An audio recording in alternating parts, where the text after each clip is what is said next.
All right, so we've been gone for quite a while. Welcome to the NeverOver podcast, NeverOver Wrestling podcast. As always, I'm Dawson. I am Ben. Was I going by Ben or Benjamin during the broadcasts? Ben, I believe. I think you were going by Ben. Let's go with Ben. Let's shorten that up. Yeah. Ben. And flanked by... I am Brad, your reigning NeverOver champion. 281 days, boys. Okay, Brad. So Brad, you said your name, and then you said a bunch of things afterward that I don't kind of jive with. Undefeated since SummerSlam. Kind of two elephants in the room, I think, Dawson. I'm going on a punk reign, boys. See, I would say, wow, we're going to play by the WWE rules and you have to defend your title every so often, but wow, Brock just blown that right out of the water, so I can't say anything like that. Yeah, really trying to blow that punk reign out of the water by just having the laziest recognized world title reign. So who's recognized? Anyway, I think we should just call a quick vote to kind of discuss the current state of the championship. We'll talk about it. We'll talk about it as we, in different locations, Benjamin, eye each other like, we'll talk about it. Yeah, we'll chat about it. So yeah, gentlemen, I will just say this right now. I am a fighting champion.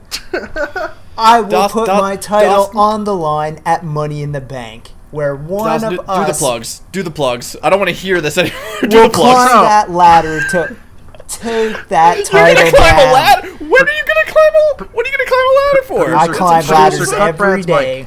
Cut Brad's mic. Cut his mic, please. Cut his mic. Yep. So... if you've hung around in the background, if you've somehow are listening to this and you're like, the boys are back, god damn, thank you so much for keeping up. If it's your first time listening, this is the NeverOver Wrestling Podcast. 3 guys, we just talk about wrestling, we talk about what happens, we talk about what we think will happen, we do predictions, of course we crown a champion as we were jesting about, and... 2 champions, Yes, two champions. We always have 2 champions. So I want to... Oh, damn. I had a rebranding for this.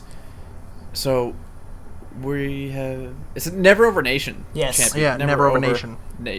Yeah, that's the NeverOver Nation Championship is what we are rebranding. It was formerly, in a previous era, the NeverOver People's Championship. Yep. We are rebranding it as the NeverOver Nations Championship, which is same principle. Every live pay-per-view, as the 3 of us do our predictions, you at home...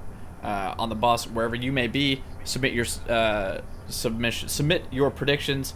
Follow us on Twitter for links to that, and also join our Discord. And Dawson will hit you up with both those links right now. Yeah, that's a good segue. So basically, now that we're back, we've decided to try and become more encompassing with. The material and the content, the way we can interact with the nation, because at the end of the day, all we want to do is just have an outlet to talk wrestling, and a lot of people want to do that. So, you can follow us on Twitter, at NeverOver Live. Yeah.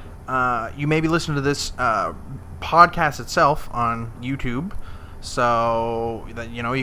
Or Twitch, yeah. We're going to be uploading this VOD, and I say VOD, but it's just audio. It's strictly an audio podcast. Every week we'll be bringing you an audio podcast, dropping not a fixed date yet, but you can expect us to appear the file to go up on the weekend. And yeah, so Twitch, I think Twitch was NeverOver or NeverOver Live. It's some combination of that. And then YouTube. We still somehow have twitch.com/NeverOver. Okay, perfect. And then it's youtube.com/NeverOver as well. I think is it? Yep. It still works, I'm pretty sure. Yeah, I checked it not too long ago, so yeah. Is it seriously just NeverOver? I think sure. I'm just double checking. Quick fact check.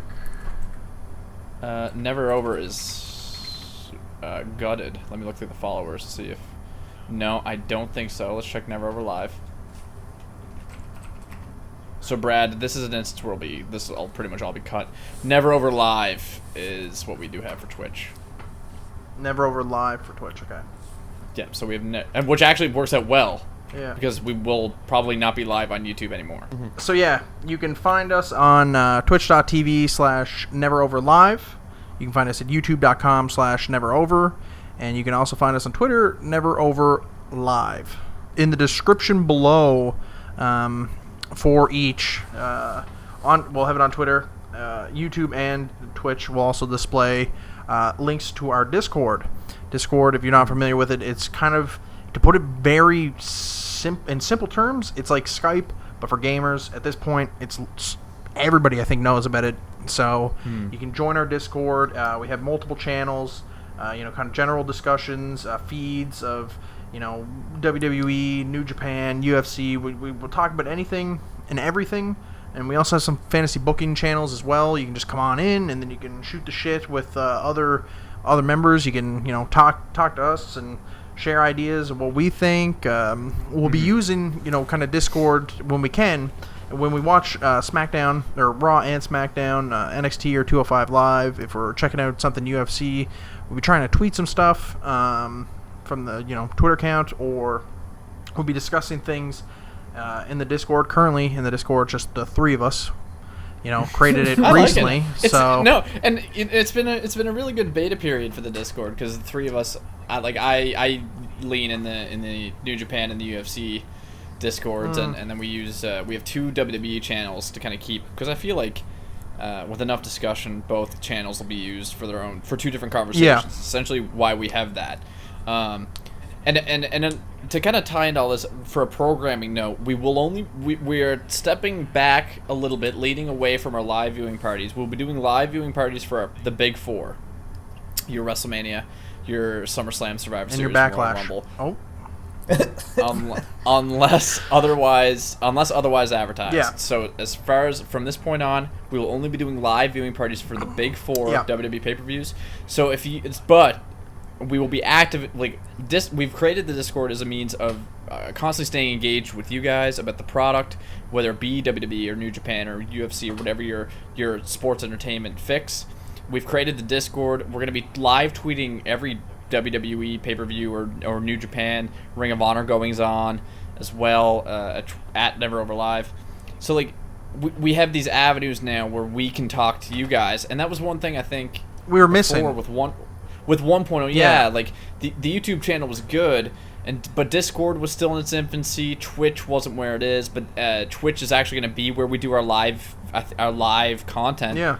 And then we'll be uploading maybe condensed versions of our reactions on YouTube as well as on Twitch. So Twitch is going to be primarily our live home, as well as our video on demand. You'll find our podcast there, scheduled to play every day, so you can listen to it, join in every day, and we'll pop in the chat. You can talk to us live, listening along, which is really exciting for me. I like the thought of having the opportunity to spar or to talk about the current product with people, and that's ultimately what we're trying to do now with 2.0, is create a more open platform to discuss pro wrestling with people, because that's the whole reason why we started this in the first place, was to talk pro wrestling, and here we are.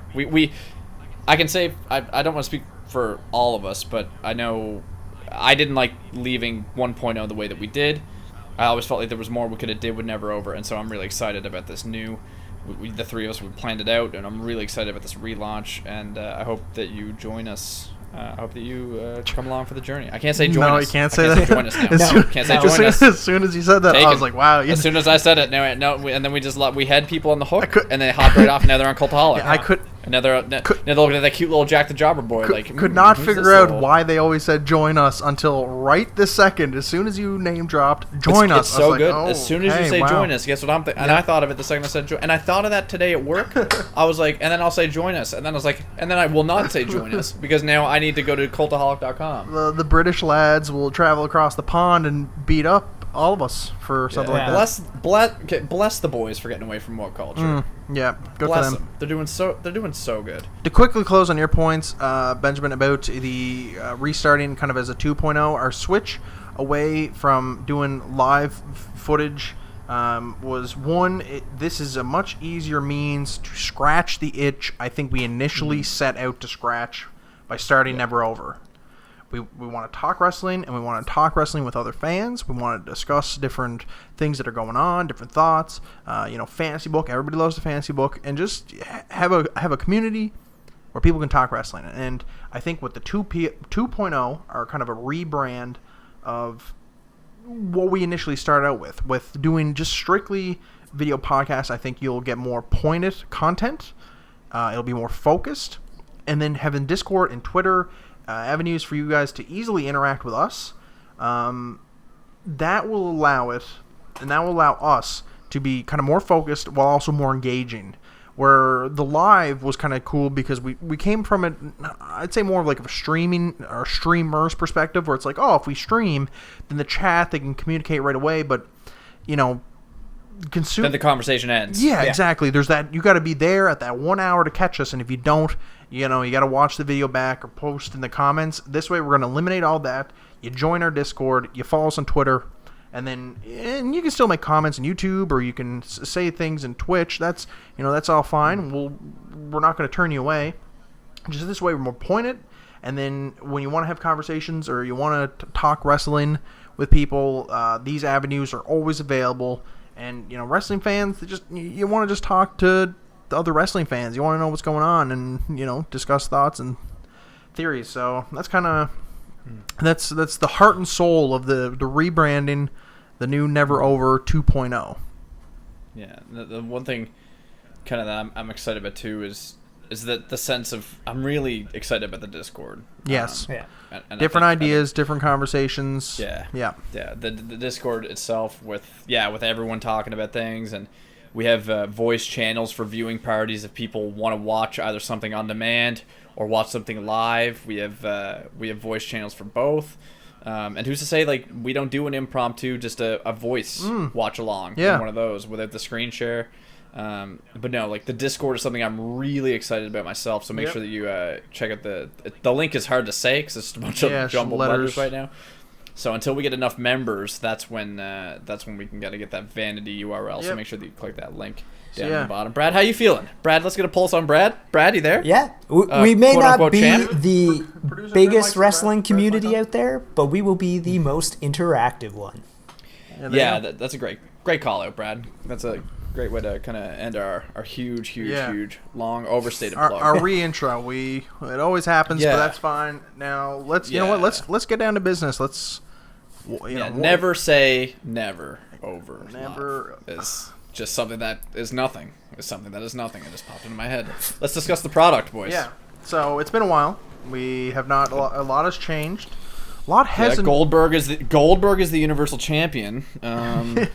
It's been months since we talked about anything. So let's see the top of the card. How have things changed? Nothing. Okay, so we've missed nothing. You, the listener, have missed nothing. No, I jest. There has obviously Money in the Bank's coming up. Yeah, let's look forward. You as a listener know what's happened in the past. You know that Ronda's a part of the product. You know Lashley has returned. You know what's going on. So let's look forward. Money in the Bank is in a couple weeks. Of course, WWE is in full swing, getting prepared for Money in the Bank. What did you guys, if you did catch them, what did you think of this week's shows, just in general? They were just fair to Midland. Like, there was nothing special about them. I didn't think, at least, anyways. Just some. Yeah, it's kind of been it's just the classic meandering setup. Hard, yeah, man, it's getting hard to find the words now, but it is the same. Not to say it's the same episode, but it's the same build-up. Yeah. Same build-up. It's the same things. I can't. Feels like we've done Strowman and Balor like 4 weeks in a row now. I know it's not true, but it feels like they somehow have gone in singles competition for 2 or 3 weeks, somehow spinning out of a tag team partnership. Yeah. So. Plus, they're doing the flop, like where you have two faces. Trying to face each other. Ronda and Nia, and then they just do a quick 180 to make one of them a heel, and turning Nia into the bully figure after the leaving whole... a bully figure. Yeah. And that to me, that's just so you don't need a heel in that feud. No, because Ronda's nothing. Yeah. Ronda's barely touched the mic. Like, Ronda's over. She's not a heel or a face, but she's over. Yeah. In a completely organic way that, you couldn't say the same about Roman Reigns. not a heel or a face, but he's not necessarily still 100% over, I would say. But Ronda's completely over on her WrestleMania performance, so she didn't need a side. You could have kept Nia looking strong, and having Ronda, like if Ronda were to beat Nia, I don't think Nia really loses face or heat. Yeah. So to me, you didn't need to put like. What? So then, what's the point of rooting against Nia? Why would you want to root against Nia Jax? What an interesting feud to have Ronda kind of kick off on. It just an out of nowhere feud with the champion already. So you finally put Nia over, which it was the way they handled it all was good. It was a good way to sell the whole thing, and her winning the title, all very classic storytelling. And then to have, you set up some interesting stuff with the whole Ronda and Natalya are friends angle. And I was like, okay, like this is kind of neat. I don't mind this at all. I think this is safe. Natalya can work the mic. Excellent in-ring performer. That's someone good to latch Ronda onto. And then, I don't know, did Natalya quietly get hurt or something? Because all of a sudden then they just switch and they're like, yeah, now Nia's challenging you for the title, and it's like, okay, how are you supposed to sell this? You're gonna bury Nia in her first title defense, because how is Ronda supposed to eat the loss? Nobody's gonna really I guess it's got to be a DQ or something. Yeah, there has to be. It just doesn't feel natural. Yeah, they gotta be careful with Ronda so that they don't get her into the Brock Lesnar territory. Yes, that's what my fear is. It's so close. It's so difficult because she's so close already. Yeah. Not in an annoying way that Brock has put himself in a corner with. Like, but Ronda is a real world threat. Yes. Like she's a mixed martial arts talent. Despite her last two performances, she's a real danger. Legitimate talent. Athlete. Yeah, legitimate talent. Yeah. And if I was doing the books, like if we were all, like we all were, I'd probably have put her in a feud with Mickie James. Mickie James separated away from Alexa Bliss. Something lower tier, something a little more safe. Safe worker, and then I would have had Natalya turn heel after that, and then have her work with Natalya, because Natalya is probably one of the best, if not the best, women's worker. Yep. Yeah. At least as far as psychology goes. Yeah, definitely best worker. Definitely top 5 as it comes to when it comes to in-ring ability. Oh yeah, so absolutely. It would have been a good choice. It to me, and I guess I don't know, maybe to kind of put a closing point on this particular topic. It seems odd to have two people who are inexperienced and inefficient on the mic to be feuding. Yeah. That's a great point. There's no mouthpiece to really sell the feud other than the fact that Ronda's the draw. Yeah. Nia's a good champion. And Nia's not a good heel promo. No, that was the thing. It's like they got some weird, that she's trying to tantalize, and it's like I don't. This isn't. You're not selling me this. What you're trying to sell me. I don't know. Her promos where she's the face trying to get away from the bullying, the stigma. Those are real and believable because those are things she's faced her entire life. So I believe her. You can relate to it. Buy into it. Yeah, overcoming that adversity, but for her to talk down to Ronda, you just can't. I can't believe anyone talking like they can beat Ronda Rousey in a fight. Very you odd. just can't It unless it's like Charlotte Flair. Well, that's just it. Right? That's you were talking about the Brock Lesnar thing, and that's kind of what I thought of. I was like, they handled the Asuka situation well with having Charlotte beat her, because now it feels like the people that are unbeatable can be there's got to be a higher tier to it. Yeah. So at least now they've kind of built in a very nice fail-safe for these situations. So I probably would have had her challenge for the belt at SummerSlam to really kick it off. She should have either been in more tag matches or fought with a vet like Mickie or Natalya. Yeah, someone she could work and gain experience off of. Yeah, Brad, you got anything to? No, yeah, you guys covered it all. I think they pulled the trigger on Ronda too quick. Yeah. Yeah. Which is what we were all worried about, and I didn't think it was going to happen, because she said it. She cut the promo. I don't want anything unless I've earned it. Yeah. I'm not in here to button line, and then creative was like, but you're gonna. Yeah. And then that's where we all get annoyed.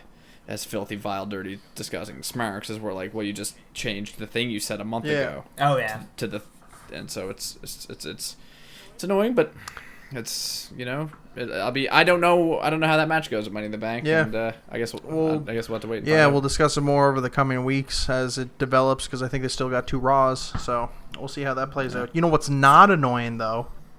Hit me. Seth frickin' Rollins. My God.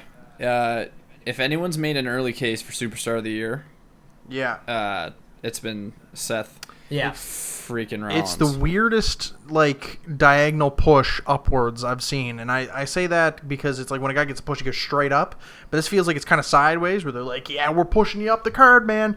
But we're not because we can't. You know, there's Roman and then Brock's hiding somewhere. But we're pushing you up, man. It feels kind of weird that it's... Anyway, all that said, it's been, like, Seth, as soon as he comes out, huge pop. The friggin' burn it down thing that I thought it was like, man, this sucks. He used to have a terrific entrance. That's now over as hell. The crowd shoots it every time, and they love Seth as much as like the crowd loves AJ. And so it's like, he's got the biggest belt on the show right now. Yeah, exactly. The only male single belt on the show. Yeah. So what do you think they're setting up for an Elias Seth feud? What are your thoughts about that? It's I don't know. It's a thing. I think it'll be a one pay-per-view and done thing. Yeah. I can't see them pushing Elias over like someone like McIntyre. Right. Like, I don't know. Or maybe they're saving McIntyre to be that person that beats Roman or Braun for the Universal title. Yeah, so you just have that's a big rub, Brad. Well, yeah, you just have a tough time seeing Elias somehow be the guy who beats Seth. Yeah. You think someone else should beat Seth to get the other guy more established? Because it's like Seth at the point he's at right now, he can eat a loss because then it's like the next pay-per-view after Money in the Bank, it's like, yeah, he could easily be in the title hunt. Yeah, that's true. But I don't know. But it just doesn't feel like Elias is the guy to you. No, not to me. Not yet, at least anyways. Like he's great at getting that heat, singing the songs in the towns and running them down. But I don't know. He's not like a Jeff Jarrett level yet, that type of heel to go after a belt. Doc, what do you think? To me, at least. I kind of like it. I like Elias. I think a lot of people like Elias. The dude's he's over. Like the whole WWE thing. Genius. When I first heard that, what does WWE stand for? And then he said, "Walk with Elias." Yeah. Genius. I was like, "This guy's playing 4D chess," and we're all just watching. Yeah. Man, what was it? It was the Raw after WrestleMania, and they're like, he was starting to sing the song, and they're just like, worse. They're like, he was like, you guys like shut up, like shut your mouths, you're nothing, and they're just stupid idiots. Yeah, they're like, they were chanting it back. Yeah, we're stupid idiot, or like it was something like that. Oh man, I was like, holy cow, this guy is just, he himself, Elias, is very impressive. I think he's got more in the ring to give than what they're allowing him to do. I don't think he gets enough credit. He seems to me like he's got more to... He can offer more in the ring. And he's good at the mic. He's good at what he does. He's a good heel that people can like kind of enjoy. Him feuding with Seth, like if people kind of like pretty much all the superstars are just spinning around in the cosmic void that is WWE. For these two particular stars to kind of collide, I like it. I like these two guys colliding with one another. I think that the timing's kind of there where, you know, it's Monday Night Rollins, he's red hot, he's on top of his game. I think Elias facing him for a few, you know, maybe do a feud out of it for a little while. Like, we're getting into June here, so then it's like July, they'll have a pay-per-view. I'm not sure what pay-per-view it is off the top of my head, but then, you know, August is SummerSlam, so it's like... Extreme Rules. Yeah, so it's like you have Elias and Seth, you keep it alive, then you have an Extreme Rules match, you play the guitar into it somehow, have Elias take the title off Rollins, and then set up something where Rollins can get the big belt, so that the big belt can actually be back in play. What do you think? Yeah. Benjamin? I think Elias is an excellent I think he's exceeded their expectations in regards to how much heat he has on either side of the fence. The people who hate his shtick really seem to hate it, but the people who enjoy it. Love it, man. Like, he is out there getting the Roman reactions that they want. Yeah. I think, but he's also he hasn't had the opportunity to extend himself in the ring, which is too bad. Like, he was a minor piece in that gauntlet match a while back. Yep. He's had a couple of scuffs with Cena, which is really too bad because I think they could put on a hell of a WWE match. Yep. So I haven't seen enough of Elias extended in the ring to know what he's capable of as far as psych goes, but I love him. I think he's a top of the card WWE talent. Not to say a top card pro wrestler. No. But he's definitely of the WWE elk. Yeah. And he was somebody at NXT who I didn't buy. I was like, I like his drifter. Yeah, I like his drifter gimmick, but I don't think he has enough in ring to get it. And then he got called up to the main roster, and he's just been. Yeah. He's been red hot. Like, Seth's been red hot, and they're two different kinds of red hot, and that's what makes me excited about this feud. Yeah, it's very interesting for a guy who had a kind of a different gimmick that you couldn't get on board with at NXT. It's the exact opposite of what other people have been experienced. Usually, NXT, something that's over, you get to the main card, and then doesn't really pan out, but Elias has kind of found his way to, even though he's taken some losses, it's people are really forgetful when it comes to that. Because it's not about whether he wins or loses. No. It's when ladies and gentlemen Elias. Yeah. And it's back. No, it's good. As far as I would be happy with Elias, but Elias is getting to the point here where you put a belt on him. He needs a mid-card belt because he's got so much heat, and he can transfer that heat around. Yeah, but he's a U.S. champion. He's not an IC. Yeah, champion. He's a mid-card. Oh, for sure. Yeah, he's a mid-card. Do you say he's not an IC? No, not yet. I find that interesting. I think he's there. I think if they got a couple weeks here if they do it right. With Seth. So Seth is better than the Intercontinental title belt. Yes. Which is not to say that the IC belt is not prestigious right now, because it is. Like, Miz brought it up. Like, I'll say, like, Miz keeps making that belt so good. Yeah, Miz handled the belt very well. Oh, he always does. Which is why he's tied with Jericho for the most Intercontinental title reigns. Because he makes that belt, he puts that belt over, and to beat the Miz for the belt is such a big pop. Like, when Ziggler did it at No Mercy, huge. Yeah. Like, that was a match of the year candidate. Like, Miz is a guy who makes that belt so big because he gets so much heat that when you take the belt off him, like, you're a made man. Yeah.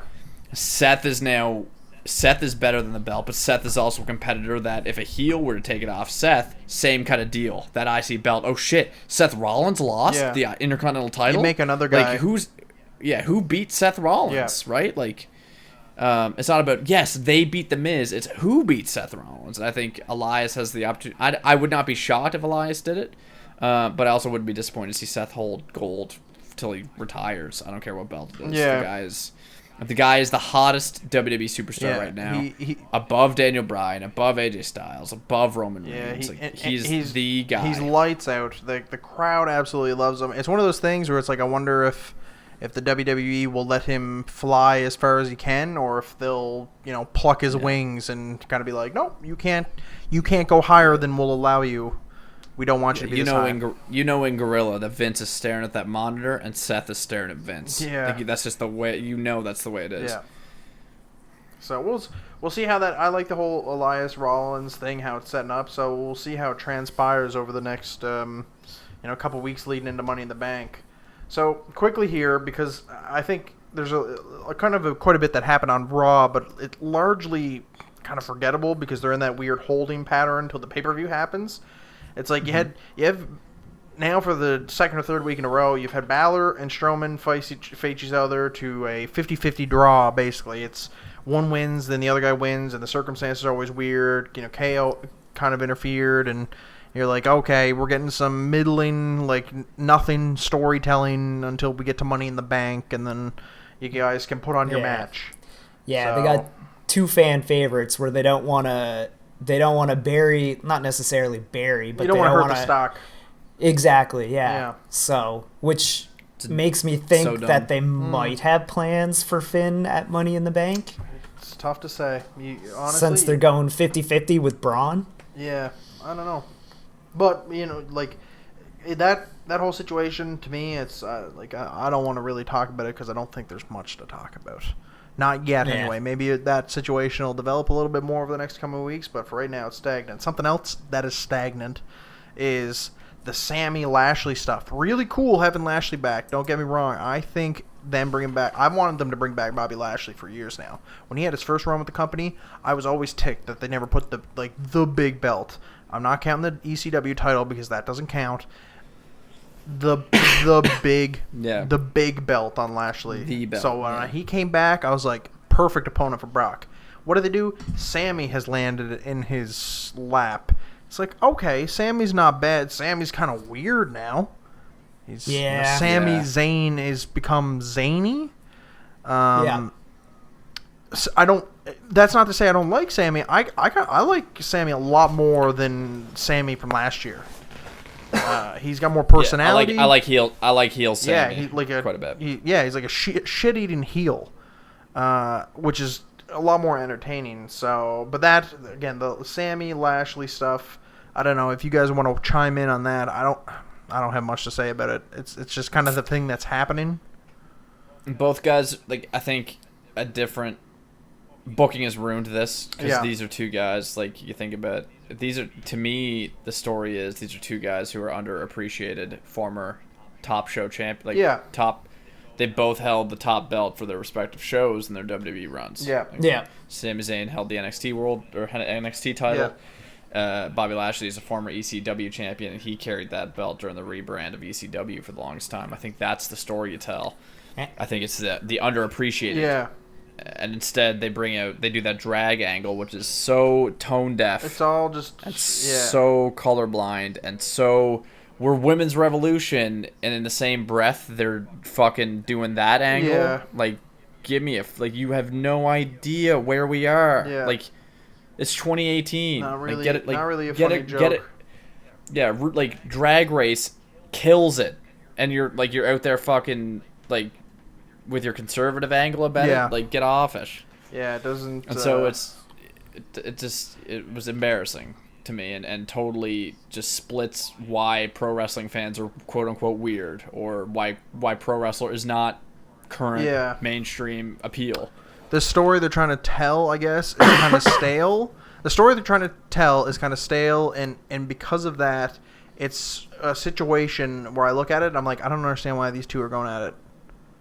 These guys don't fit to face each other. They'll work. Yeah, they'll do good work, and the in-ring will be fine. It's just the story is just kind of I can't buy into this at all. It doesn't feel like these guys should be facing one another. Yeah, creative didn't need to touch this. No. I think they could have did it. Just do it all. They could have just said, it could have literally been KO costs. KO gets a dirty pin on him during a tag, gets a dirty pin on Lashley during a tag match, or Sami Zayn runs interference, and then that sets up the there literally has to. The mic does not have to be touched for them to be Zayn, Lashley, and Money in the Bank. Because secondly, why aren't either of these guys in the fucking Money in the Bank ladder match? Very odd. I figured both of them would be in there, but it's too many cooks in the kitchen situation when you got joined brand, so only so many spots. Raw has 3 or 4 too many guys at the top of the card. In that, there's Roman, and then there's 12 guys, including Seth Rollins, and then there's it's the classic. It's the classic problems I've always complained about. It's when you have a champion that's not around. You don't have Brock around, so Brock's gone. Roman's supposed to be right there with Brock, and then it's just a hodgepodge of a whole bunch of other guys right there where you're like, this is our guy, but he'll be our guy someday, not today. So we're just going to keep him in this weird, murky spot. And this is what happens. Yeah. You have a situation where you look at Sammy and you look at Bobby and you're like, okay, both these guys should be in Money in the Bank. It's like, oh, no, wait, you can't, because the guys who should be, chasing down titles and, jockeying for number 1 contender spots, they're too busy just taking up the Money in the Bank spots and just murky waters. But then, like, on SmackDown, you have a logjam of, like, you have AJ and Nakamura, who have been doing the same goddamn thing since, like, they drug this feud on way too long. Yeah, they killed it. You have, then you have Daniel Bryan, Samoa Joe, Big Cass. Like, you have a laundry list of superstars on SmackDown who are in the same predicament. Yep. Randy Orton, Bobby Roode, Jeff Hardy, Rusev. These guys who are just circling around. They're just swimming. Somehow still over, who are still getting swimming in the pool, dangled. but we'll never get the opportunity. Yeah, I don't know. So, yeah, do you have any thoughts, Brad, on the Lashley Sammy stuff? Anything anything stand out to you? Or? Not really. Just I wasn't watching when Lashley was around for the first time, so him coming back didn't really move me one way or the other. And what I've seen of him so far, I haven't been impressed. Ah, interesting. Okay, that's good. That's interesting. No, you're just okay.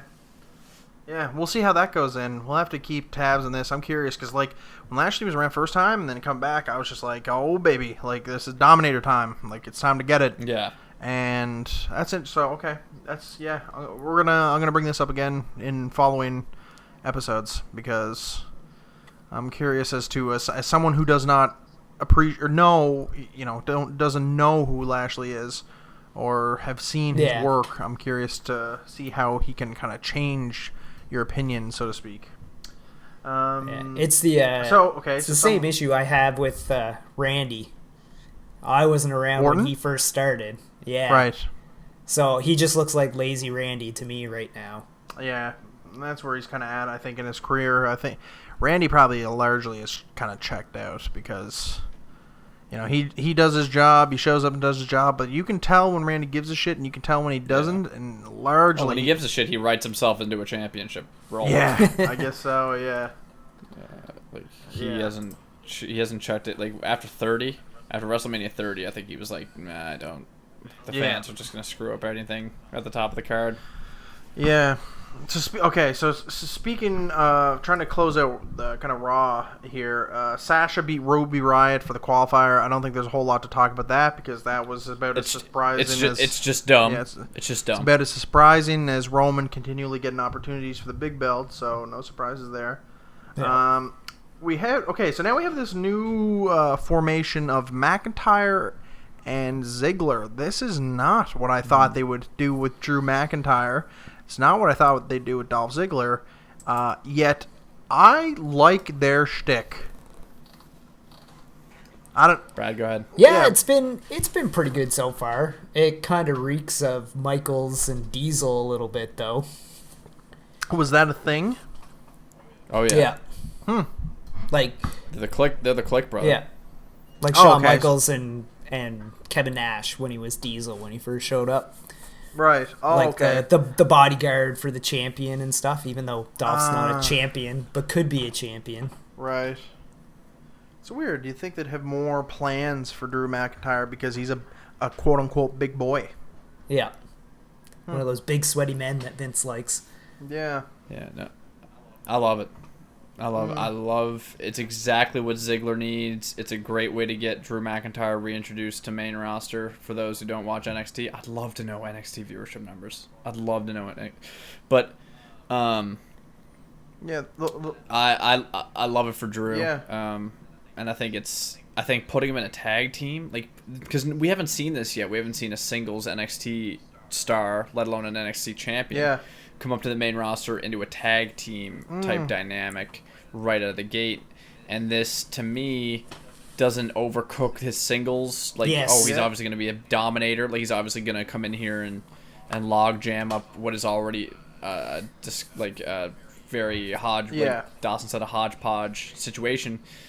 And it adds a splash of color to the tag team division between what Ziggler and McIntyre are doing and what the B team are doing. And like I almost forget that Hardy and Wyatt are the champions. Yes. Just because you see more interesting things are going on elsewhere. Yeah, like B team making it really making it think that wins might actually matter. Yeah. And then you got McIntyre, Ziggler, who are two singles stars coming together, which is something that they just don't do enough. Yeah, NXT does it so well with the Dusty Tag Team Classic. They don't. the WWE always has an overabundance of tag team matches, but they don't put singles guys together and then sell them as like, we're a duo, we can do the whole thing solo, but we can also like, we're gonna be like a pair. So the whole angle is really neat. The B team making the whole wins. As soon as they said like, oh, well, you know, we're not going to be we won't be the A team, then we'll be the B team. We'll be the best team. You know, we're undefeated, and then they won once, and I was like, okay, please WWE, don't do this to me. Yeah, because you're onto something. It's like I'm not going to be able to handle when you pull this all down for nothing, and then they won again, and it's like, oh. Yeah, let me hit you with this. That first week, yeah. Who I don't know who cut that promo, but who's to say that they knew they were going to win that match? Who's to say that they didn't start that match with a shoot promo? Yeah.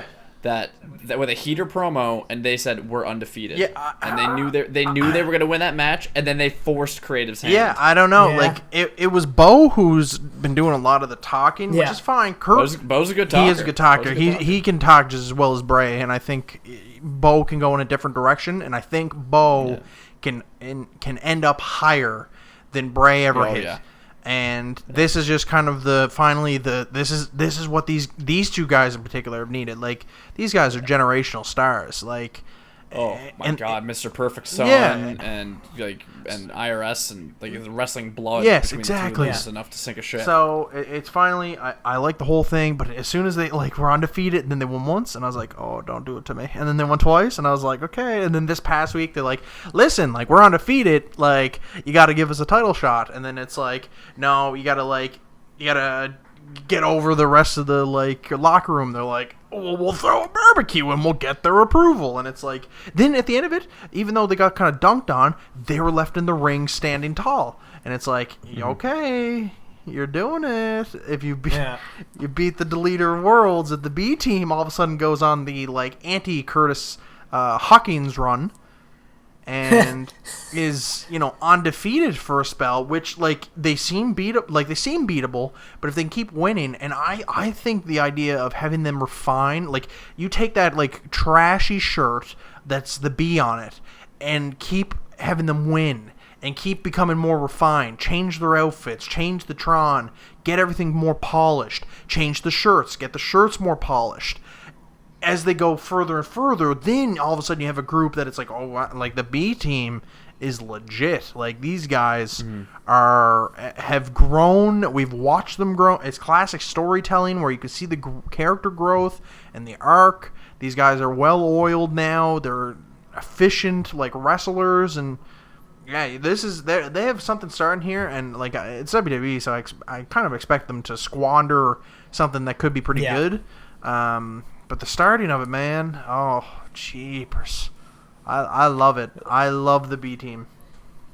Like, who would have expected in 2018 on Raw with Matt Hardy and Bray Wyatt as your champions, the Revival, Breezango, and the Ascension, that the B team would be the most interesting thing in the tag division? Yeah. Sucks for the Revival. I hate seeing them on TV because it's like, man, you guys are so good. But wrestling, see, that's the thing. If you're a really good wrestler on the WWE, you're not gonna make it. You said something interesting, Dawson. One thing I want to touch on really quick about as a superstar or a tag team gains traction not only in heat but with wins.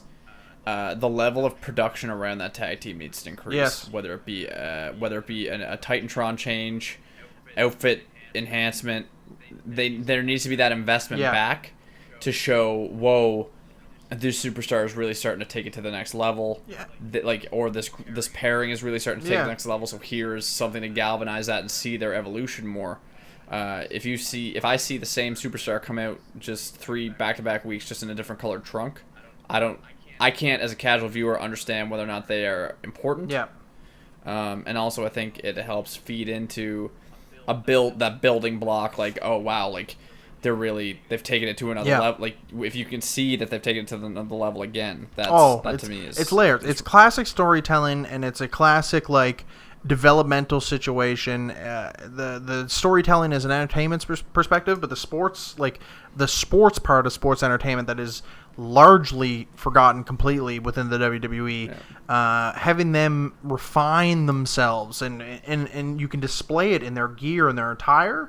You just refine them, you polish them, they become better, and then by the end, it's like this time next year, it's like we won't be talking about, wow, like this is so wacky that Bo Dallas and Curtis Axel are like, they're the B team. Next year it'd be like, man, the B team, they are really, really going toe to toe with the Usos here. Like the Usos have their hands full with these guys. That kind of thing. Like you put over it, you just create a legitimate group from the ground up, and it can be done. Will creative want to do it? I don't know. We'll see. But right now, I love the B team, and I love where they're going. Yeah, will creative do it? Maybe. No. Will commentary support it and sell it in a good way? I doubt it. That is an entirely different story that we won't get into tonight, but we can get into Graves would sell the hell out of it. Graves? Yeah, Graves would. Buy anything from that man. Cole say the same 3 cents. Yeah, I'd buy it. Yeah, he could sell me my shirt. Yeah. Like, Graves is a good storyteller, and Coles have said the same lines for the past 15 years. Oh my! Yeah. Like, I just don't want to hear it. Let's snappity dappity through SmackDown Live. Not a lot to talk about. Before we do that, I just want to also call out. Yeah, not a lot to talk about SmackDown Live at all. I just want to call it again. Key links in the description of this podcast to our Discord, Twitter, and soon to be Patreon. Make sure that you're following us across various social media to stay engaged with us. Let's talk about SmackDown Live. Not a whole lot to talk about here. Not a whole lot went on. We kind of had some lower tier stuff. We had Ty Dillinger showed up. What the hell? Yeah, that was different. Ty Dillinger's doing stuff, getting that 10 chant over as hell. We had to throw away Daniel Bryan Samoa Joe match, which is just like, please. It's too bad. Please stop getting the pop of the face to face and give us the pop for the actual matches. Like, fuck. The build up to AJ Nakamura was built off a face to face pop. Yeah. And then gutted for fucking 2 months. Yeah. That's too bad. And then you do it again with Joe Bryan, which is a match everyone would want to see for 35 minutes, but we're never going to see it for 35 minutes. It's like just quit milking that pop and give us what we want, because then we're just disappointed. Then what was the point, right? You get people walking out of the arena. That's what happens. Yeah.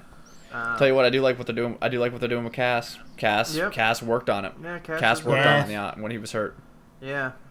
Wait, what was that, Brad? Yeah, Cass has really improved. Like I've really impressed since he's come back from his injury, how much he's improved.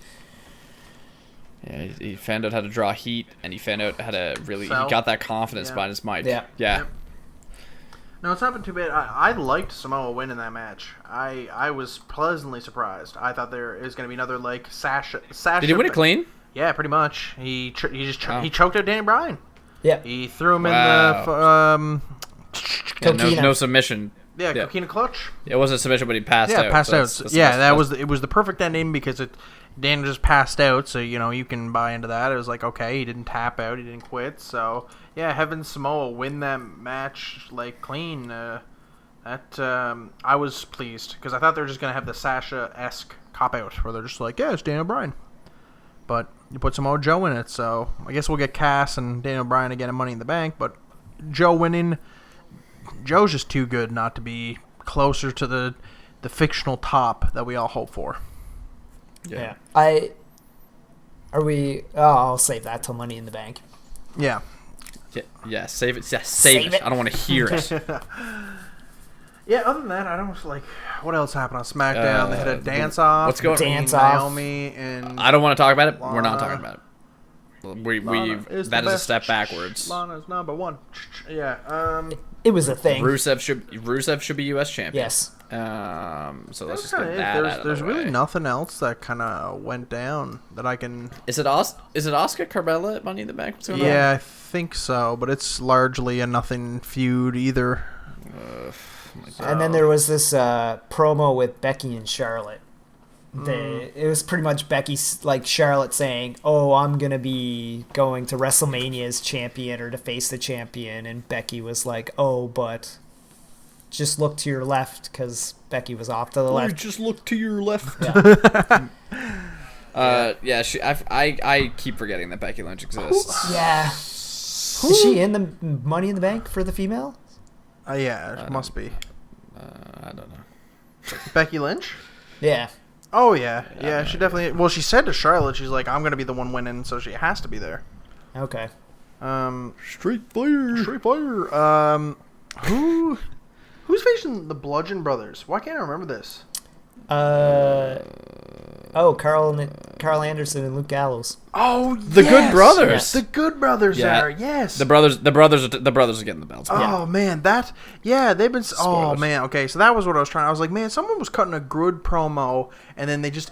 Carl Anderson, probably. Oh, it was Carl Anderson. It was just like... No doubt. They set him... Gallows set him up so well. They're like, yeah, we're in the best shape of our careers. Like, look at this guy. They're going to start calling him Six-Pack Anderson. And he opens up the shirt, and the guy's shredded now. Oh, yeah. yeah. They look so good, like, dude. Holy cow. And he's like, and of course he's like, yeah, my hot Asian wife loves them. And it's like, man, oh man, I go to sleep weeping every night of the talent that is lost in this forsaken promotion because... Oh man, it's just that like we you see can't those help guys, but watch every week. and then I can't imagine them in being the elite. Like I can't imagine them being in club. No, we should talk about that next week with the we'll talk about Bullet Club. But yeah, Bullet Club is everything very is fine. Next week. Yeah, everything is fine. So yeah, no, I hope the Good Brothers win. Man, Carl Anderson's so good. Him specifically. So anyway. So good. Yeah. So I think that's it largely for SmackDown. I don't think too much else happened. Yeah. So yeah, I think we wrapped up SmackDown in like 4 minutes, which is pretty much the amount of time it needed. Yeah. So then 205 Live, that's still the show. NXT, Aleister Black. No. I want to go back. I want to go back to 205 Live, and I have been doing it a disservice because I know it's putting on good matches that I'm just not watching. Yeah. And that's on me. Brad, have you been watching it? Yeah. As the resident cruiserweight fan, I need to hear it. I want to hear what you got. I tend to watch it. I want to hear your. So yeah. I'll be quick. What are the highlights? Sure. What's really like? What? Cedric's still champion. We just had him versus Buddy Murphy. What are the other? Who else is in the come-ups? What's Mustafa Ali up to? They don't really have Mustafa Ali around right now. He's kind of up there with Cedric, like in that main title picture. But they're really pushing the Buddy Murphy thing. They're doing like this big storyline, like checking Buddy Murphy every week to make sure that he's making weight and stuff. So that's kind of neat. Yeah, that's a really interesting gimmick. Yeah, that's a neat thing. And add Cedric the sport into sports entertainment. Okay. Yeah, Cedric did a promo this week. He's thick as fuck. He is. I think they're trying to make him like the monster of 205 Live. Okay. And but Cedric also cut a good promo back on Buddy Murphy, saying how he had to lose 25 pounds to be able to compete in the Cruiserweight Championship. That's interesting. So it's good, and the match that they had last night was fantastic. Like it's a match of the year candidate. Like it was that good, and they let them go for a good, I'd say 25-30 minutes. Like there was one tag match, and then there was that match, and it was it. And then with the tag division, they're very slowly laying the groundwork for cruiserweight tag titles. You can see it coming, but there's only 2 teams right now. There's the Lucha House Party and Brian Kendrick and Jack Gallagher seem to be a big tag team. So I don't hate that pairing. That's pretty interesting. Hideo Itami and Akira Tozawa were a team for a while, but they just had Of course, they paired the token Asian guys with a fucking gimmick. Jesus. Yeah, but they split them up. They had a big blowout last week. But that's pretty much it for 205 Live. There's nothing other than them crossing over the UK division with 205 Live as they prepare for the UK tournament number 2. Will 205 Live follow to Friday with SmackDown? They haven't said what they're going to do with that yet. I would like to see it have its own day. It'll get cut. It'll get cut. They should just do it at the Performance Center. Yeah, they should. They should just do it at the Performance Center. Yeah. That crowd would be so hot for the cruiserweights. Yeah, it'd be a better product for them if you had the cruiserweights there. If you put it on right before NXT or after NXT, like if you on Wednesday if nights. you think you have to have some of the cruiserweights in the building, like, and again, I don't know why they would, because they've largely pulled them from like Raw or SmackDown.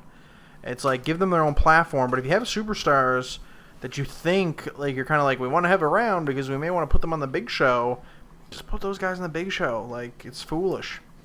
Speaking of, is Johnny Gargano on 205 yet, or No, he's still in NXT. Huh? He won't. No, Huh? and he will never. He will never be on 205 Live. No. Well, I mean, it Never would be a say place never. for him to go and shine. Ricochet? Oh, don't talk about Ricochet in 205. I think Ricochet is going to be like Balor. He won't go anywhere near 205 Yeah, Live. he's too hot. He's too marketable. He's too main roster friendly. When he is. I loved Austin Aries' IC title crowns run. you is the next big thing. Yeah, that's true. When The Rock says you're a future world champion. Yeah. I mean, look at Roman, look at Nia. Like, when The Rock wants it done, It's done. it gets done. Yeah. I love that. Right now we're about to see Ricochet and Velveteen, and both Rock and Cena made them both made men. Oh, Rock put over Ricochet on Twitter, and then Cena put over Velveteen in a promo saying that Velveteen Dream is the one, quote unquote, the one. Velveteen Dream is. Oh man, talk about that guy for 22. So many layers. 22. So many layers. 22. He's got the deepest character right now. His in-ring work is just spectacular. That match, what was it, NXT Chicago? The ladder match? Yeah, the ladder match. Oh, holy cow. Man, oh man.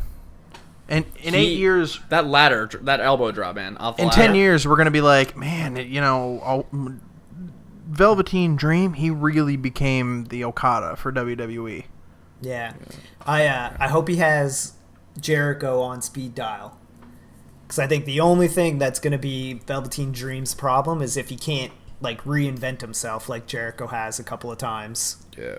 And to me, I think what saves that is he reinvents himself every feud as the kryptonite to his opponent. So if it's like, if he's fighting a Brock type, then he goes mixed martial arts. He's got the baggy shorts, etc. If he's fighting, say, Cena, then he goes like an authoritative type. If he's fighting, such a fluid character.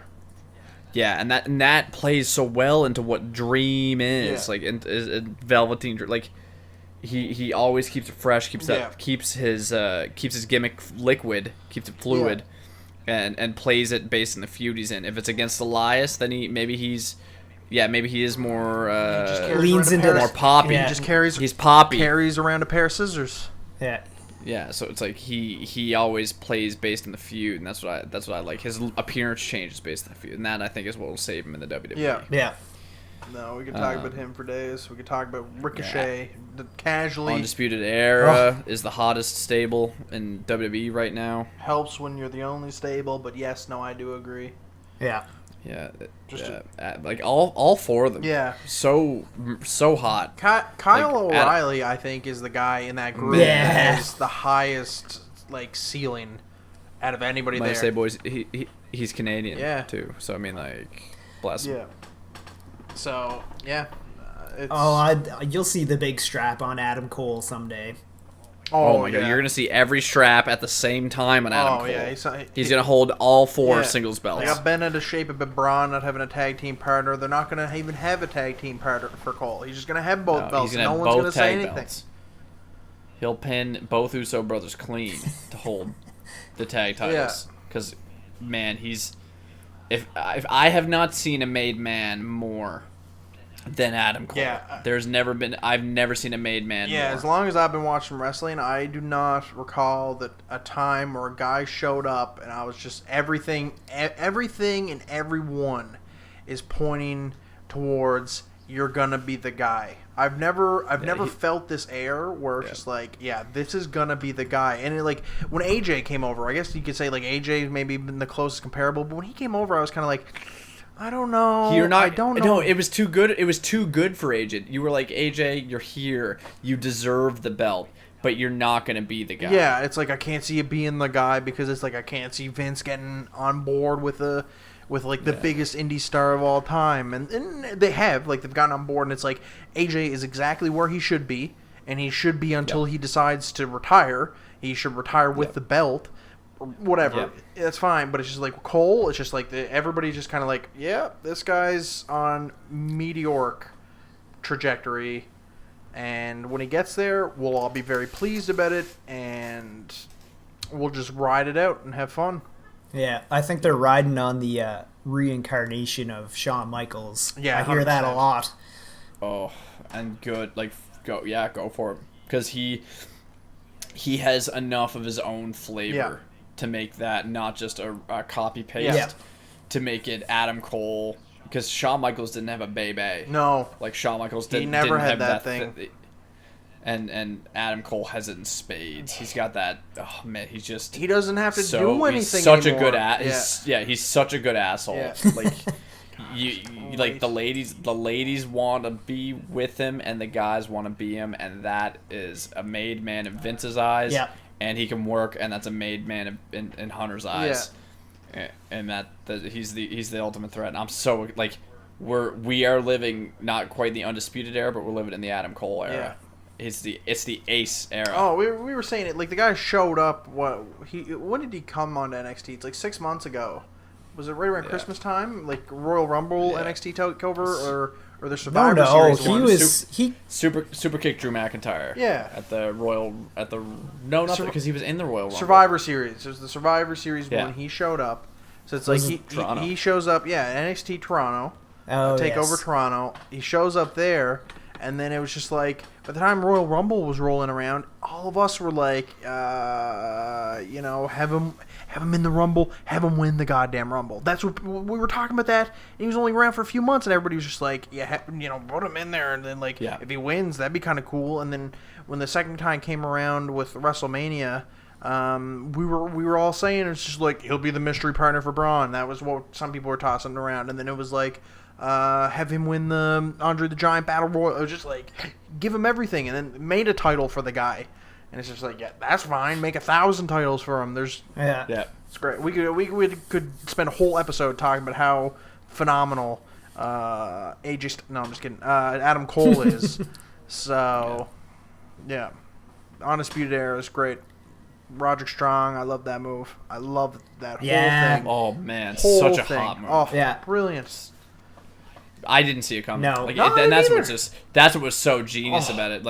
You didn't know how because Adam Cole had to do that match, and you were I don't know how. I love their quote too. They're if you can't beat him, join him. Kevin Durant couldn't beat the Warriors, so he joined them and won championships. And it's man, this is great. Based. Yeah, it's all NXT just nailing it on all fronts too. It's the EC3 stuff. Aleister Black being champion is great. Aleister Black is such a good, believable champion, and even Lars he's coming along. They booked him to be a huge threat. Yeah.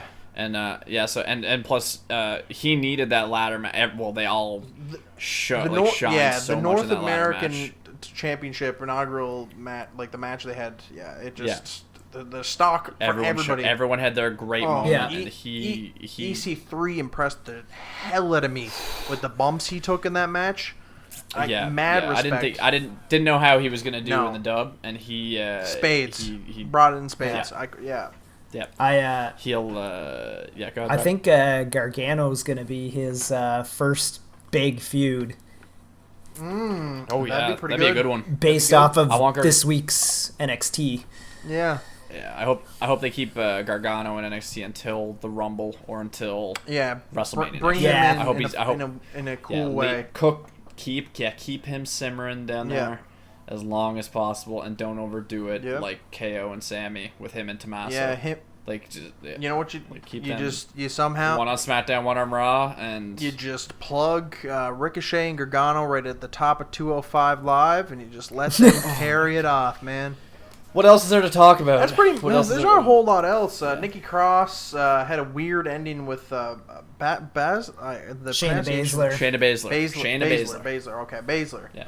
That whole ending of NXT, like, man, they keep killing it. The whole ending was kind of wacky, and then like Cross thinks she wins the title from Kai, like doing the counting, and the crowd counted it, which brings us back to the Gargano theory, where we were pitching like, we weren't with the unsanctioned match. Yeah. There should have been no referee, and the fans counted. Yeah, they should have been in street clothes, no official because it's unsanctioned. Like we talked about off of Never Over.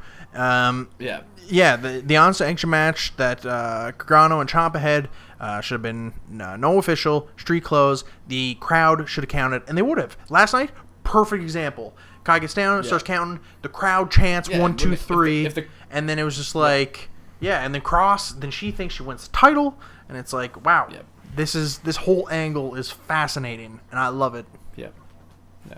The whole the women. You think they don't have anything, and then the women's division for NXT just keeps producing top tier talent. Even that package that they had for I forget what her name is. Belair. Belair. Bianca Belair. Yeah.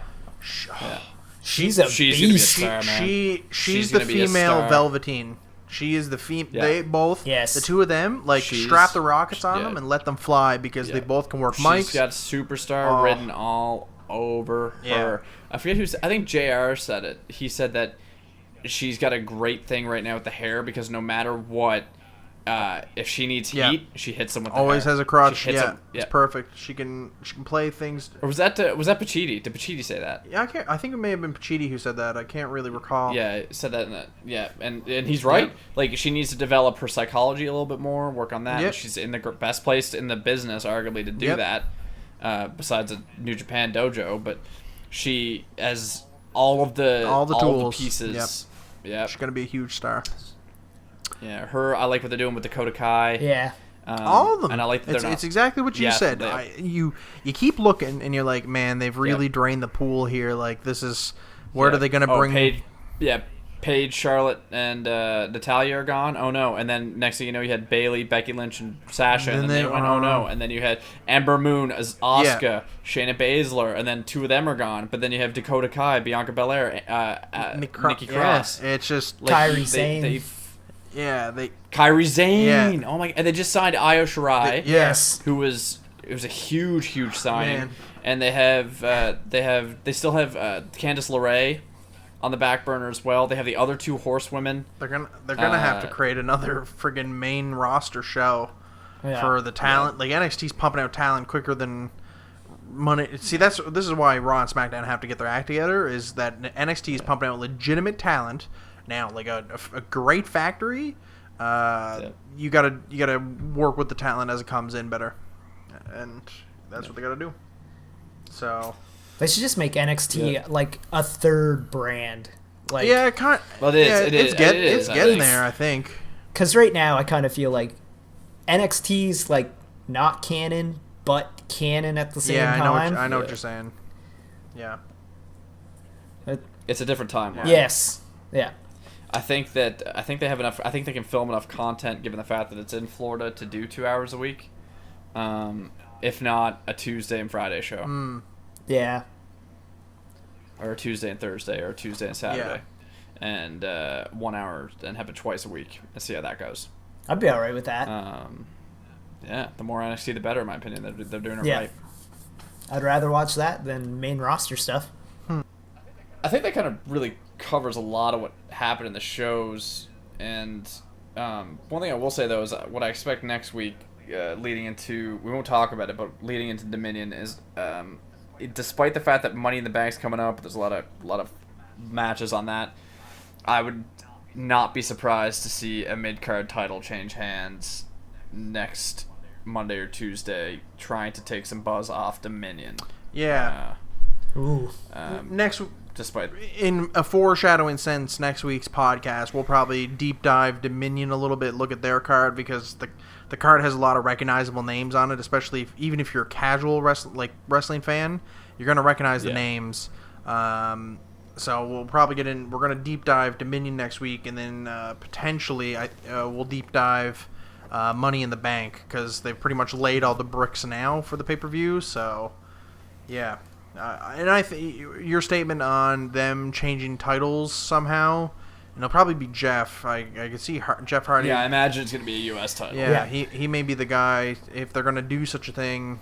He's the most pointless mid-card champion. He's the most pointless champion besides Brock Lesnar right now. So I feel like they're going to take the belt off. Yeah. Give it to DB. Just to try and get anything going. They'll put it on Rusev. They'll put it on Rusev just to get as much heat away from Dominion as possible. But he's in Money in the Bank, man. Yeah. Who cares? Is Jeff in Money in the Bank? Yeah. But Rusev is. But is Jeff in Money in the Bank? He doesn't even have a match right now. He's the only champion that kind of doesn't. So, which would explain. It's a good case though for him not to, for him to lose the belt. You can have him lose the belt and then do whatever. If they don't do it, take the belt off and put him in. They don't do anything, then they're just kind of opening the door for Dominion to do whatever. So. They need to take the buzz off Dominion somehow because you got Chris Jericho on the card, and you have the Kenny Omega is. Oh yeah. Thank you for tuning in to Never Over. This podcast has been podcast number 1. We're going to talk about Dominion and our thoughts on it, like Kenny Omega. I'm going to leave it. So. Yeah, make sure you join us next week. That's for sure. No, can't say that. So make sure you tune in. Keep it locked. Never turn us off. Our podcast is never over. So subscribe. Never Over Wrestling Podcast. Yeah, I'm gonna subscribe, follow, do the thing that the social media. We gotta do another take here of the outro. Fucking fumbled it hard. Yeah. Go ahead. So yeah, that's been the Never Over Wrestling Podcast, our 2.0 beginning. Next week we'll probably deep dive Dominion and Money in the Bank. Make sure to follow us on Twitter at NeverOverLive. Follow us on Twitch.com/NeverOverLive. It's .tv. Oh yeah, Twitch.tv/NeverOverLive. Apologies. And follow us on YouTube, or subscribe to us on YouTube.com/NeverOver, as well in the description of whatever platform you're watching this on. Down below, there will be a link to our Discord. Use it. Join the Discord. Start talking and discussing wrestling with us today. I think that does it for us here.